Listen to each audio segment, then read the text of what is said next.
नमस्कार, India city news में आपका स्वागत है। हम आपको बताने जा रहे हैं एक खबर। पति ने पत्नी से माफ़ी मांगी, कान पकड़कर माफ़ी मांगी, तब पत्नी घर जोड़ने को हुई तैयार। रायसेन के परिवार परामर्श केंद्र के 3 टूटे परिवार फिर से एक हुए। आज 17 प्रकरणों में सुनवाई हुई। पति की मारपीट और सास ससुर की प्रताड़ना से परेशान पत्नी 4 बच्चों के साथ मायके में रह रही थी। मामला परिवार परामर्श केंद्र में आने के बाद पति ने न केवल अपनी गलती स्वीकार की, बल्कि कान पकड़कर माफ़ी भी मांगी। ऐसा ही आगे साथ ना करने और वचन दिया।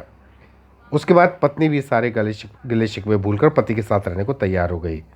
परिवार परामर्श केंद्र में आए प्रकरण में पत्नी अपने ससुराल वालों व पति की प्रताड़ना से तंग आकर 4 बच्चों के साथ मायके में रह रही थी।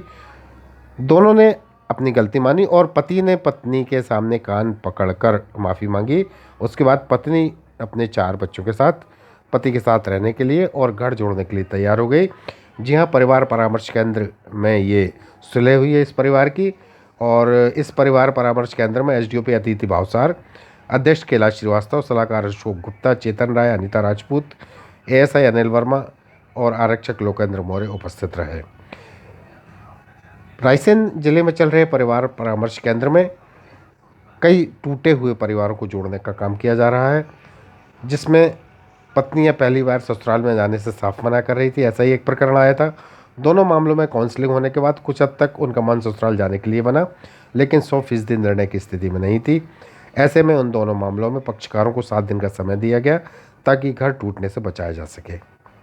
3 प्रकरण में राजीनामा, 17 की हुई सुनवाई। मंगलवार को परिवार परामर्श केंद्र में सुनवाई के लिए 17 प्रकरण रखे गए थे, जिनमें 3 प्रकरणों में आपसी सहमति से राजीनामा हो गया। 2 प्रकरण समय सीमा पूरी होने पर नस्तीबद्ध किए गए। जी हाँ, तो यह हम मामला आपको बता रहे हैं परिवार परामर्श केंद्र रायसेन का, जहाँ पति ने पत्नी के सामने कान पकड़कर माफ़ी मांगी और परिवार एक साथ रहने के लिए तैयार हो गए।